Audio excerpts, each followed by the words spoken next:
Magandang umaga po sa bawat isa sa atin at ngayon naman po ay ihanda po natin ang ating mga puso, ang ating mga sarili sa pakikinig po ng salita ng ating Panginoon. Ito po ay dadalhin po sa atin ng head ng Vaya, ng GIL Maypaho. Walang iba po kung ating minamahal na Sister Kim Alido. Good morning po, Sister Kim. Morning po sa lahat. Good morning din po sa ating pastors and everyone po na nakakasama po natin ngayon sa Zoom meeting. Magandang umaga po sa lahat. Indeed, the Lord is great. The Lord gives us something new this morning. Amen. At sama-sama po tayo muli sa presensya ng ating Panginoon as we grow deeper in the knowledge of the Holy Spirit in us sa atin pong generation, sa atin pong paglilingkod sa ating Panginoon. So this morning, ang ating pong topic is about the Holy Spirit as clothing na may kita po natin sa Luke chapter 24 verse 49. Share lang po natin.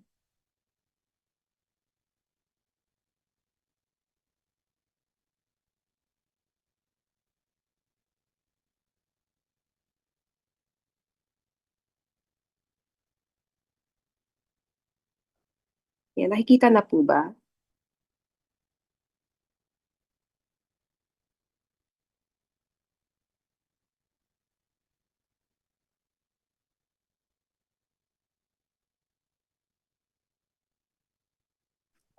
Yes po.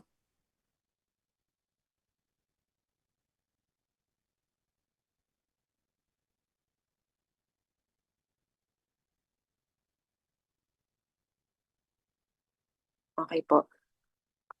So, Holy Spirit as clothing. Basahin lamang po natin Luke chapter 24 verse 49. And now I will send the Holy Spirit just as my Father promised. But stay here in the city until the Holy Spirit comes and fills you with power from heaven. So this is the time na before po mag-ascend ang ating Panginoong Yesus sa langit. So ito po ang binigay na pangako sa atin ng God the Father, the promised Holy Spirit. Pero meron pong sinabi din dito in Luke chapter 24 verse 49, but stay in the city until you have been clothed with power from on high. So sinabi din po dito that yung pinangakong Holy Spirit po sa atin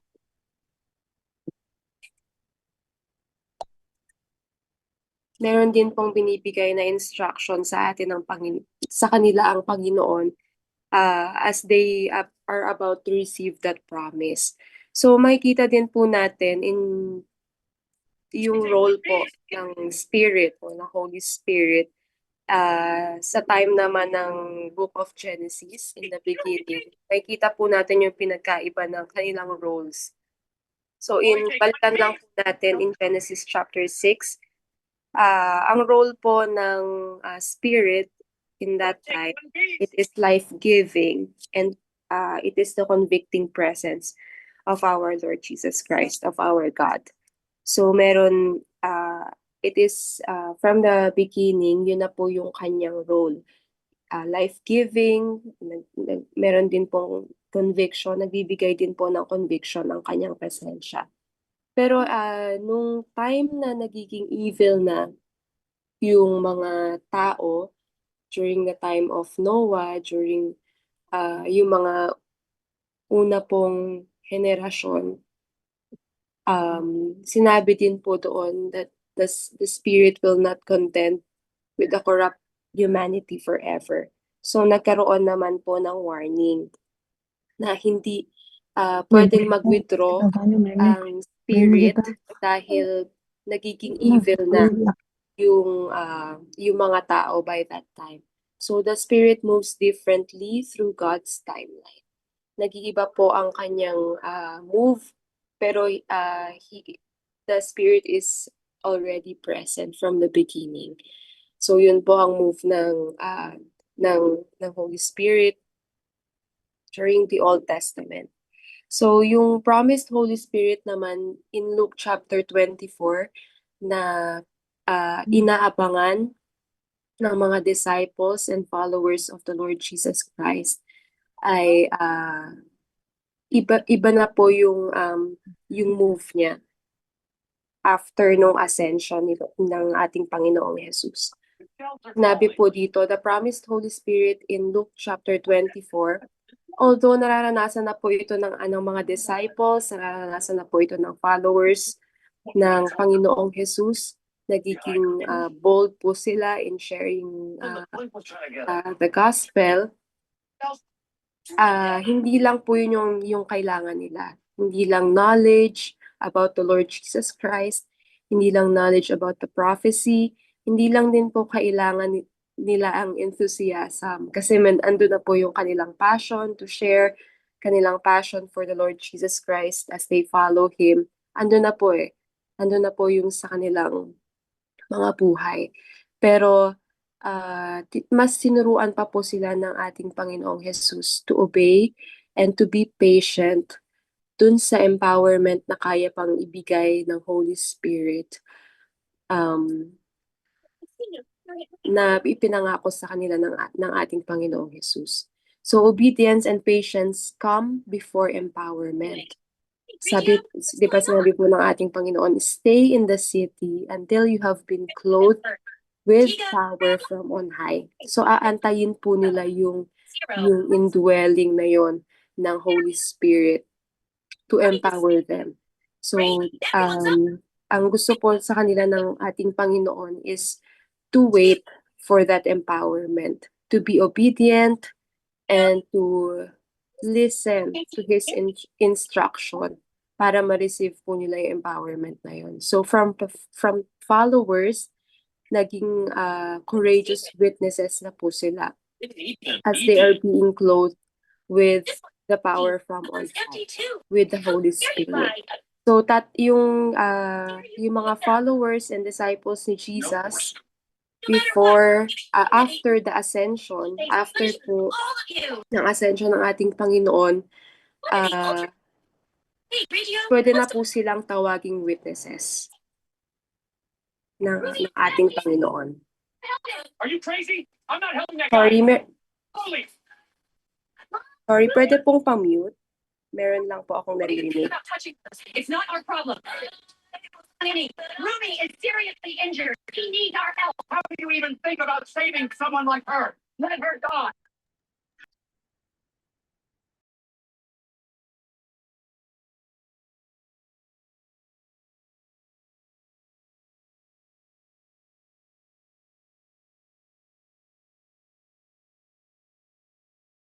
Naka-mute po kayo, Sister Kim.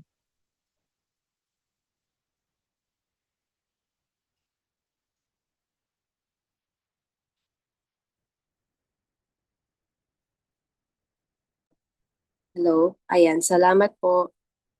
Okay po. Okay po, tuloy po natin. So katulad po na sa generation po natin at bilang mga anak ng ating Panginoon, we are called to be witnesses of the Lord Jesus Christ. Amen po. We are to do the work of God. So kailangan po natin bilang mga witness ng ating Panginoong Jesus, we need to have that empowerment to be clothed with the power from on high. Katulad po ng ibinigay niya po sa mga disciples and kanyang followers. So in the Bible, clothing symbolizes more than just a physical covering. It speaks of identity, empowerment, and transformation. So in the Bible, hindi lamang po siya something physical. Nakikita po siya talaga in the spiritual. More on transformation po ito spiritually. Kasi po kapag sinabing clothing, di ba, sa atin in the physical realm, meron lamang pong ipinapatong, isinusuot sa atin physically. Pero when it comes to the Bible, kapag po sinasabing clothing, it is about spiritual transformation. So when Jesus promised his disciples that they would be clothed with power from on high, he was referring to the coming of the Holy Spirit who would clothe them with the power and presence of God. So, very clear na ito pong sinabi na to, clothed with power from on high. It is the presence of the Holy Spirit. So just as clothing is essential for protection, dignity, and identity, the Holy Spirit as clothing covers us with righteousness of Christ, empowers us for service, and transforms our identity. Kaya po, as we acknowledge that Christ is now living in our hearts, Christ is living in our lives, ito naman po ang ating clothing, the Holy Spirit. Ito na din po ang nagbibigay sa atin ng identity, that we are protected, that we can be righteous because of Christ, na tayo po ay empowered sa paglilingkod ng ating Panginoon, and indeed, meron din po tayong transformed life because of the power of the Holy Spirit. So, it is more than just wearing garments. Yung Holy Spirit po na nagmo-move sa atin ngayon, hindi lang siya basta-basta nagwi-withdraw. Meron pong indwelling. Meron pong yung kanya pong pagdudwell sa atin, it is stable. It symbolizes spiritual transformation, righteousness, power, and a new identity in Christ. So, kung tayo po ay nagrepent from our sins, di ba po sinasabi din po in the Bible, ginagamit din po yung term na filthy garments dahil po tayo ay makasalanan, or shame, nakedness. Sinasabi din po yung term the nakedness. Pero right now, as we have that new identity in Christ, meron na rin po tayong tinatawag na clothed with power from on high. New identity with Christ. Putting on Christ's character, na nagkakaroon din po tayo ng character like Christ, which is tayo po ay nagiging compassionate with other people, nagiging humble, and other things po na nakikita natin na katulad ng ating Panginoon. So putting off the old self and embodying God's likeness for a resurrected future. So ganun po ang ibig sabihin ng clothed in the Bible, clothed with power from on high. So ito po ay nangyayari na experience that through the divine power of God. So we are covered, na-equip po tayo in our service, at nawi-witness po natin yung supernatural things. Nagkakaroon din po ng supernatural enablement. Kaya po pala nagkakaroon ng miracles. Nagkakaroon po tayo ng power to do things na hindi naman po talaga natin kaya. Na-empower po tayo to do the work of God. So, dalawang bagay lamang po ang iiwan ko po sa bawat isa. The Holy Spirit as clothing. The Holy Spirit covers us with power and righteousness. So, as we move on po sa bawat araw ng ating buhay, let us always remember that the Holy Spirit covers us with power and righteousness. So, as the Holy Spirit clothes us, at binibigyan niya po tayo ng new identity, let us always remember that we have power, and we have been enabled to do then po what is righteous for the Lord because of the power of the Holy Spirit. So number 1, covers us with power. So dahil po ang ministry ng ating Panginoon ay nagpapatuloy sa ating buhay, God's work must be done through Him, hindi po sa pamamagitan ng ating kakayanan. Amen po.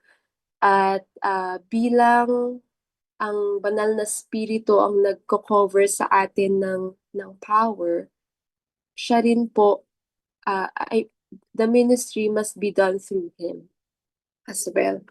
So sa Acts chapter 1 verse 8, very familiar verse na atin din pong pinapamuhay sa ating paglilingkod sa ating Panginoon, but you will receive power when the Holy Spirit comes on you, and you will be my witnesses in Jerusalem and in all Judea and Samaria and all to the ends of the earth.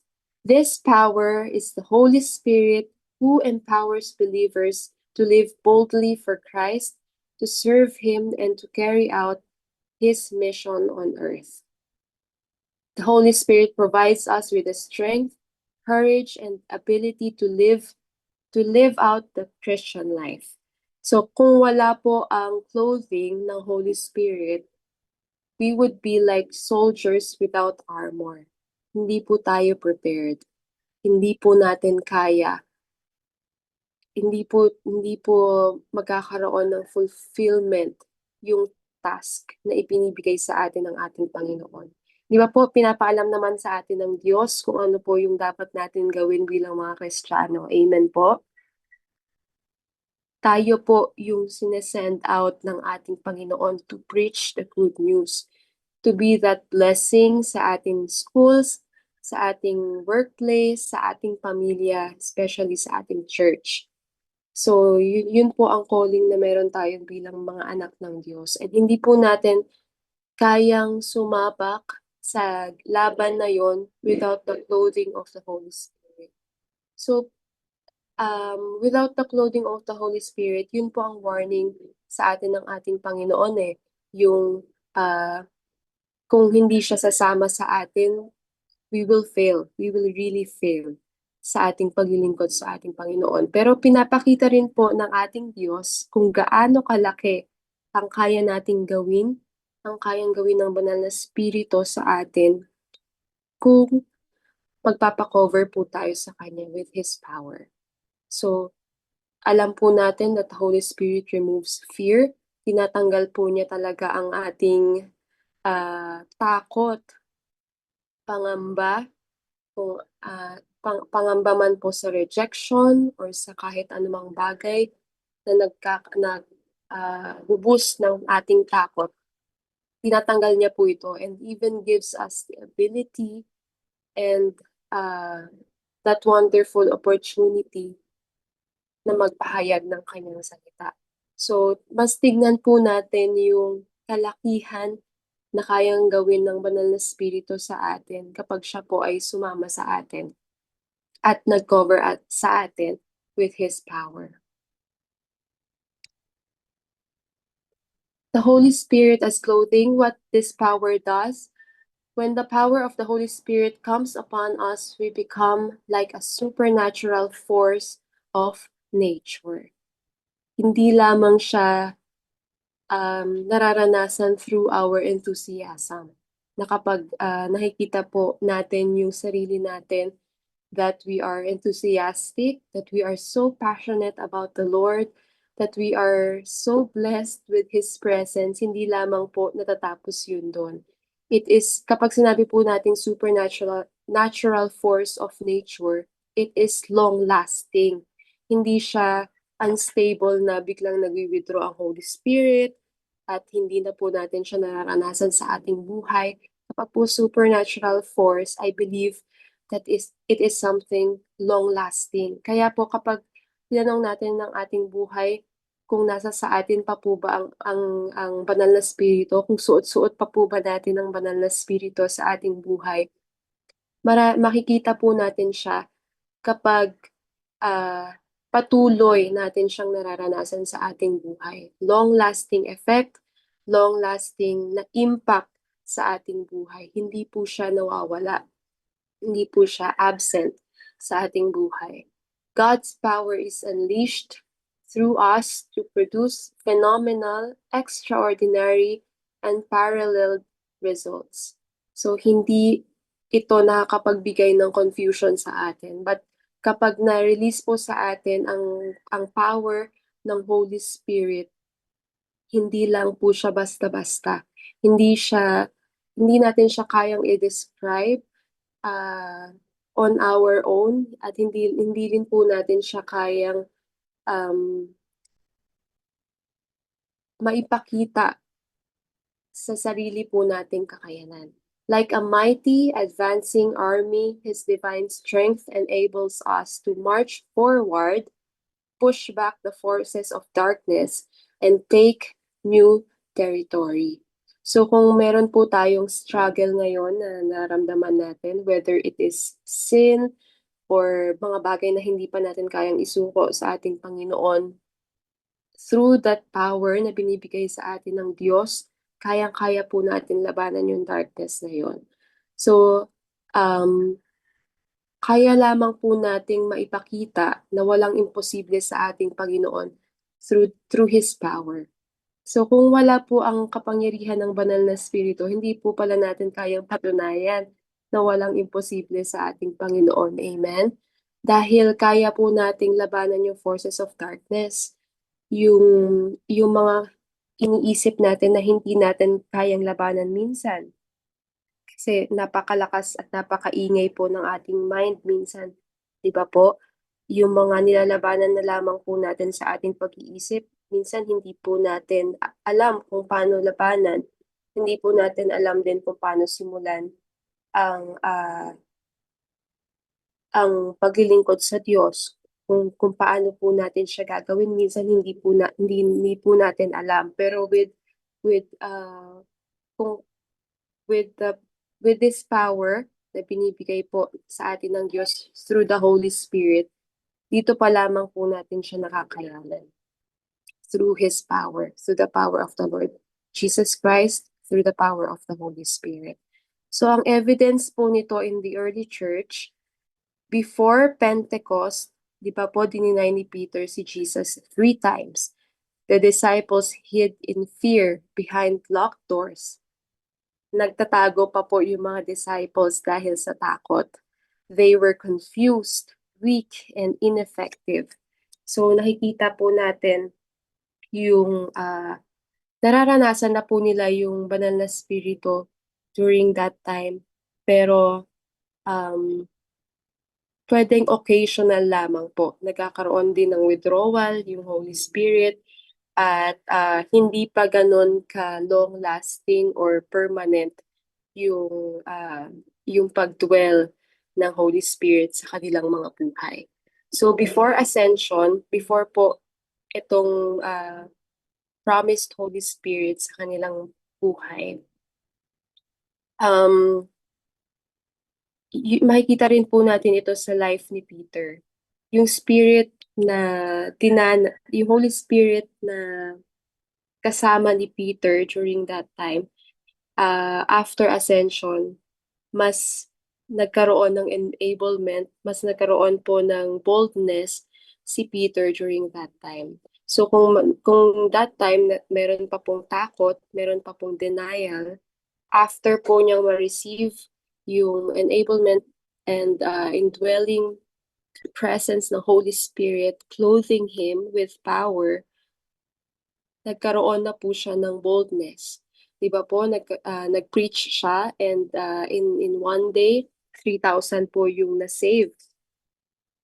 At nararanasan pa rin po ni Peter and other disciples yung persecution. Pero nararanasan na po nila yung joy and courage because of that power, of the power of the Holy Spirit. And as they are clothed with the power of the Holy Spirit, naranasan din po nila yung signs, wonders, and miracles. And nagkaroon po talaga ng kakaibang experience sa kanilang buhay, sa kanilang paglilingkod bilang mga anak ng Diyos. So nakita po natin dito that yung move ng Holy Spirit, meron na pong internal transformation.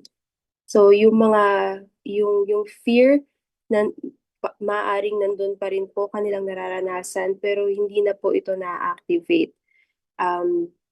There is already transformation, internal transformation, spiritual transformation na ginawa po sa kanila through the power of the Holy Spirit. So, pwedeng yung Holy Spirit before, nararanasan pa rin po nila yung fear and weakness nila, pero yung boldness na naranasan po nila after the ascension, after this after the promised Holy Spirit was given to them, it is a different clothing. Nakita na po sa kanilang buhay yung new identity na binigay sa kanila, and nagkaroon din po ng explosive results in their lives.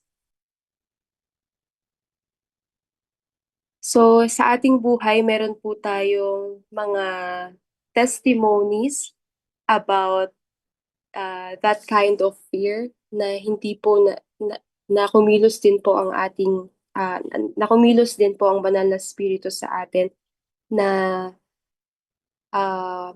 nag-transform din po ng ating buhay. Tinanggal din po ang ating fear at indeed ay nakakayanan po natin na mag-share ng gospel through the Holy Spirit.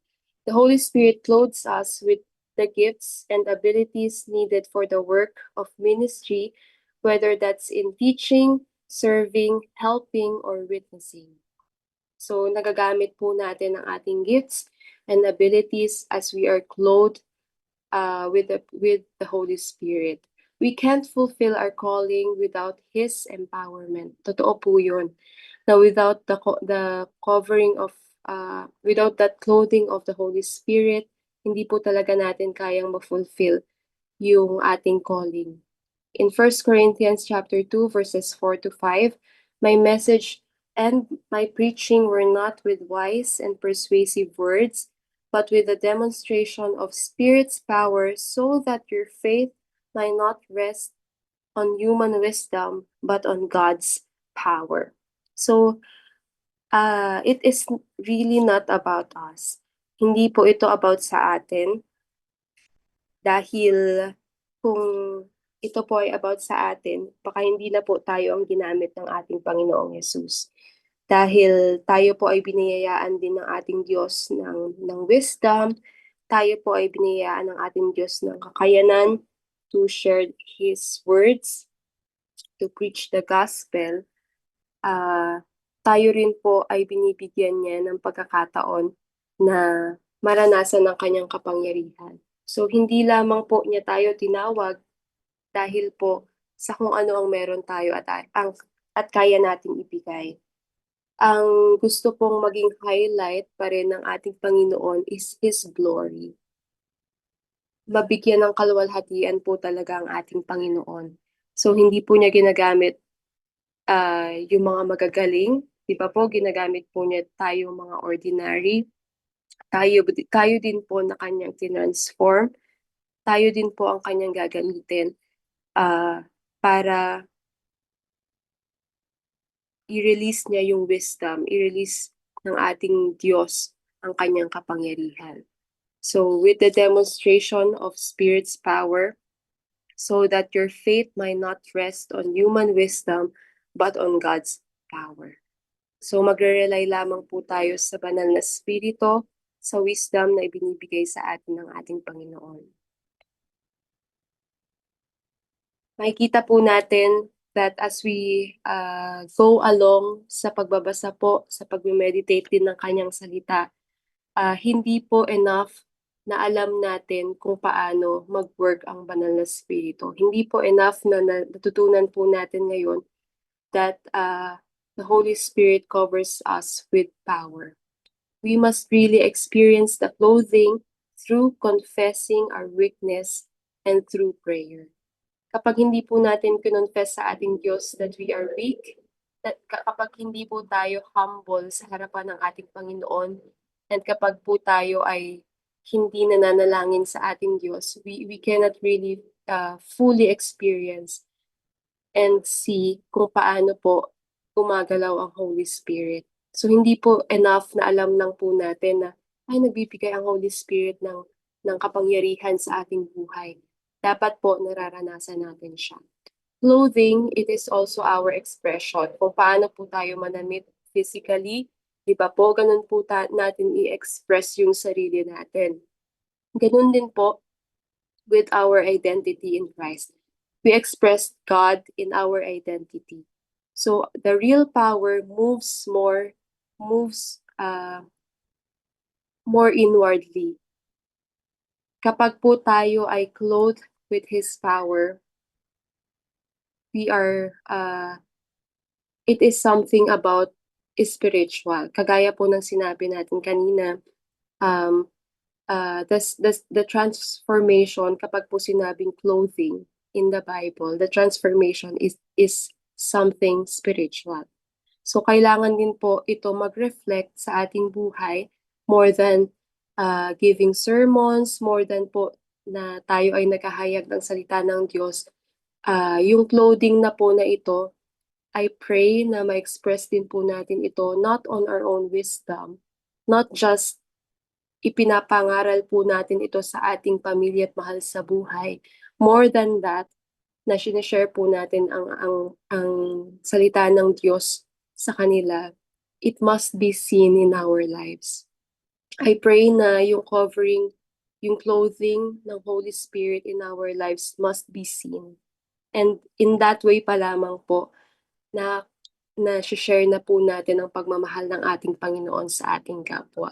So, the clothing, for me, the clothing of the Holy Spirit, kapag sinabi po natin clothed with the power from on high, ito po ay nakikita sa ating mga buhay. Hindi lamang po sa mga salita na ating sinasabi, kundi po ito ay ating ipinapamuhay. So kung hindi naman po natin pinapamuhay ang kanyang salita, hindi naman po natin nai-represent ang ating Panginoong Diyos, kung hindi naman po nagniningning ang ating mga buhay bilang salt and light of this world, baliwala din po ang mga sinasabi natin, baliwala din po ang paghahayag ng salita ng Diyos. So last po, ang pangalawa, covers us with righteousness. In Isaiah chapter 61 verse 10, I will rejoice greatly in the Lord.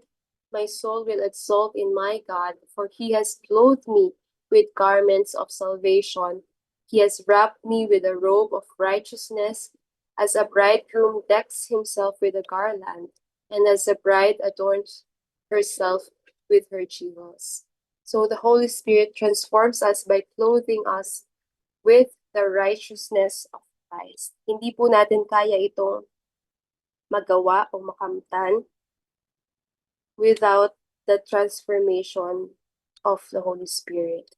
We are no longer defined by our sin or failure, but by the perfect righteousness of Jesus, which the Spirit places upon us. So, sinabi po dito, clothe me with garments of salvation. Tayong lahat po na naka-receive ng salvation ng ating Panginoon, we are now clothed with His righteousness. Kaya po sinabing blameless, hindi na po tayo naked sa harapan ng ating Panginoon. We are now clothed with His righteousness. So let us always choose to do good even when we fail. Kapag po kasi tayo ay nakakaranas ng failure sa ating buhay, minsan ang mas madali pong gawin ay kasamaan o disobedience sa ating Panginoong Jesus. Pero the Holy Spirit wants to clothe us with righteousness. So let us also do good. Let us also choose to do good. Hindi po ang evil things. Without the Holy Spirit's fruit of self-control, syempre po, we are out of control. Nagkakaroon po tayo ng kasalanan. Nagkakaroon po na-fail na po natin muli ang ating Diyos.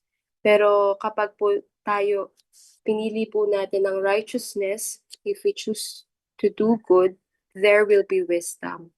Sabi po sa 1 Peter chapter 2 verse 5, for this is the will of God, that by doing good you may put to silence into the ignorance of foolish men. So meron pong guidance din ng ating Panginoon that as we do His will, doing good, we are ahead of a problem. We are ahead of the things na hindi po nakakabuti sa atin. So, naiiwasan po natin yung ignorance, naiiwasan po natin yung foolishness kapag po ginawa natin yung will of God. And the will of God is to do what is right. Ephesians chapter 4, verse 24, and to put on the new self, created to be like God in true righteousness and holiness.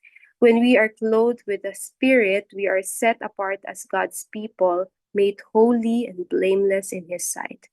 As we are clothed with the Holy Spirit, He helps us live in alignment with God's will and live out the righteousness that that has been freely given to us through Christ.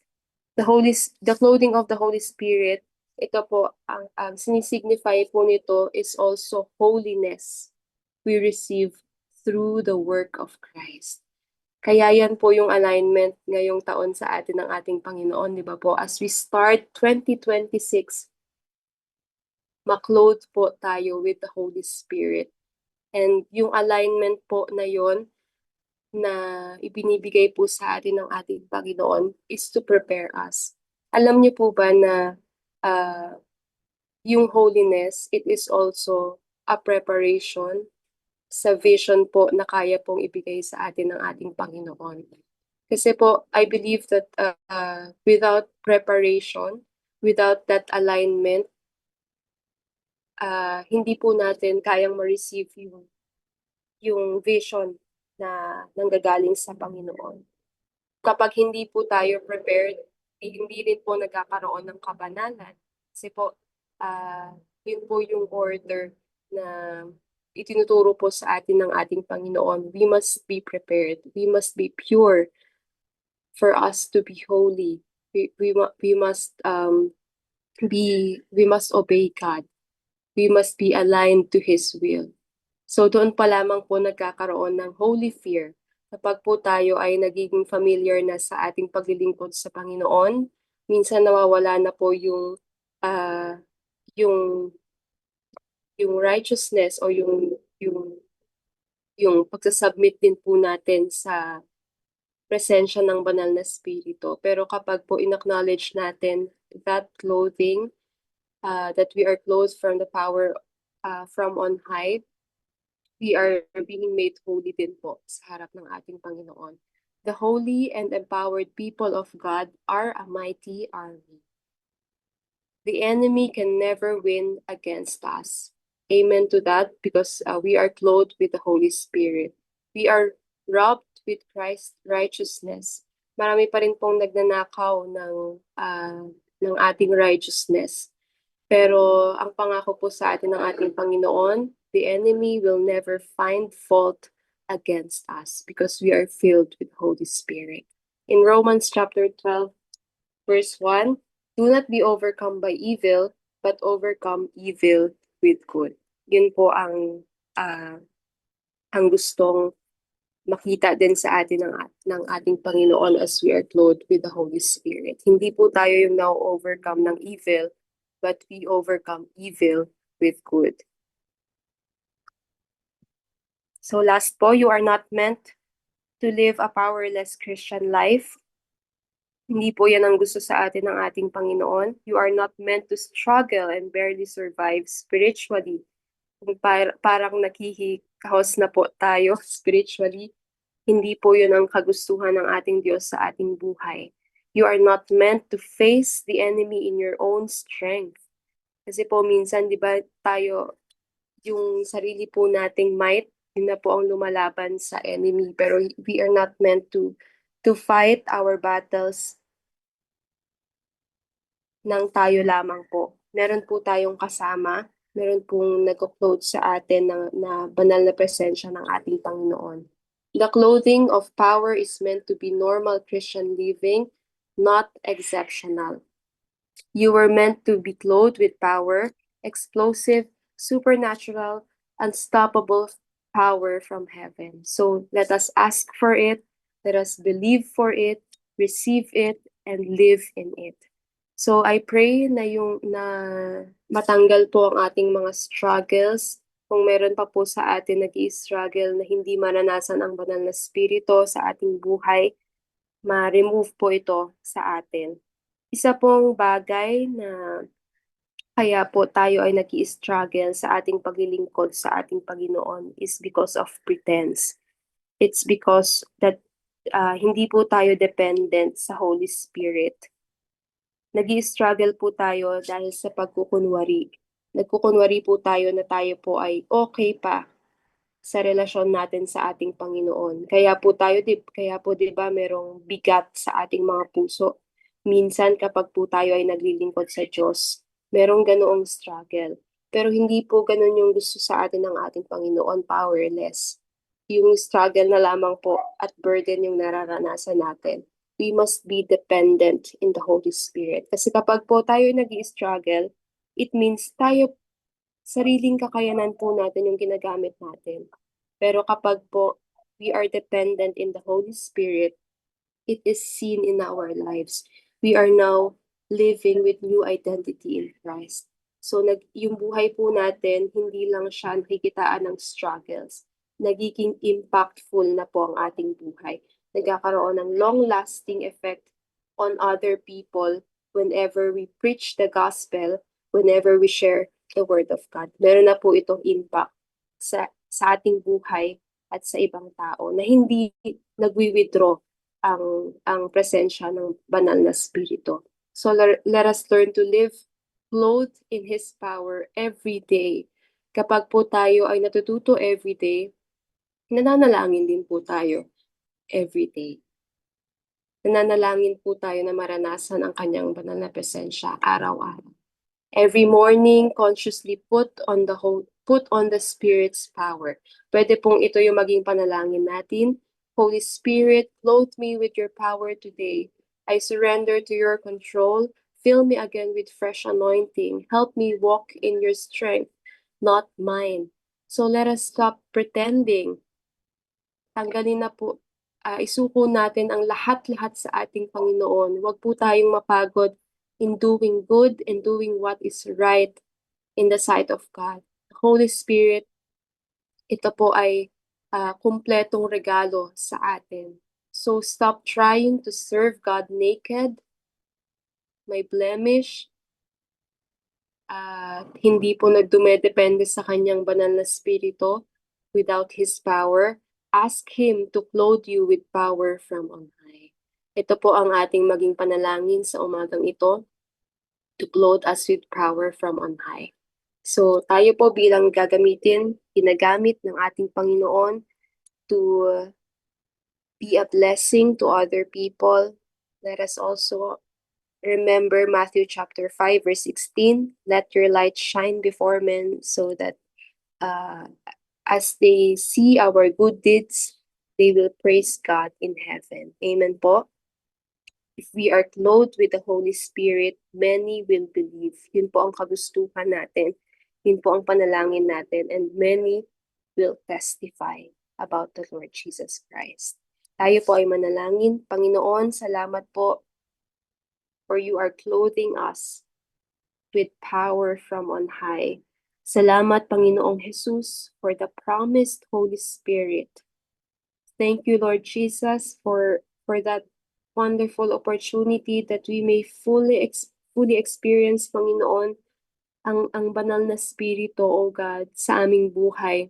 You are not just releasing the Holy Spirit para mag-guide sa amin, para sumama sa amin, but you are releasing your Holy Spirit to clothe us, Lord, to cover us, to equip us, Lord, at magkaroon ng supernatural enablement, O God, as we do the work of Christ.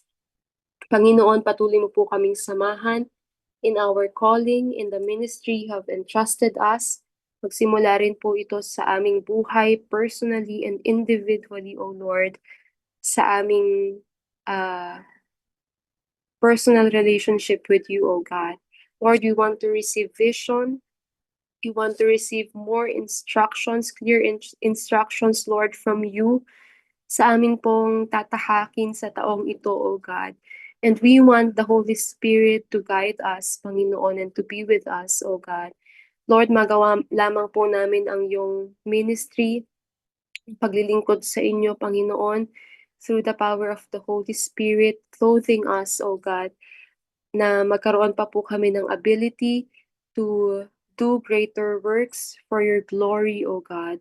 And we believe, Lord, that as you prepare us to do your work this year, Panginoon, sa gusto mo pa pong ipagawa sa amin, just like Moses, just like Joseph, Panginoon, na binibigay mo po ang iyong vision. Allow us also, Lord, na ang puso po namin ay maging pure at maging stable lamang po sa purpose mo, O God, na kahit anuman pong pagsubok ang aming maranasan, Panginoon, we will be patient, O God. We will be patient na isik at maranasan muna ang iyong banal na presensya sa amin, O God, before doing anything sa amin pong buhay, O God. I-bless mo po ang aming mga plano. I-bless mo po the way we decide. I-bless mo po, Panginoon, ang aming lifestyle, Panginoon, na hindi na maging aligned lamang po ito sa inyong will, O God, sa iyong kagustuhan, Panginoon. Salamat, Lord, you are putting in our hearts your words, Panginoon, your Holy Spirit, Panginoon, ang siyang nabubuhay sa aming mga puso. Salamat, O God, that you are with us, Panginoon, at nananampalataya po kami, O God, that as we ask for it, we will experience your holy presence in our lives, O God. Salamat, Panginoon. We are glad, we are rejoicing in our spirit, O God, na kami po ay hindi nag-iisa, na ipagpapatuloy po namin ang aming paglilingkod sa iyo with the strength that is also coming from you alone, O God, through the power of the Holy Spirit. Clothe us, Lord, with your power, with your righteousness, as we start this day at sa mga susunod pa po araw ng aming buhay, Panginoon. Salamat, O God. We entrust to you everything, Panginoon, at sa iyo po namin patuloy na dinededicate at sinusuko ang lahat-lahat sa amin, O God. Salamat, Panginoon. Ito po ang aming dalangin. Be glorified in our lives, Lord, in Jesus' name. Amen and amen. God bless you po.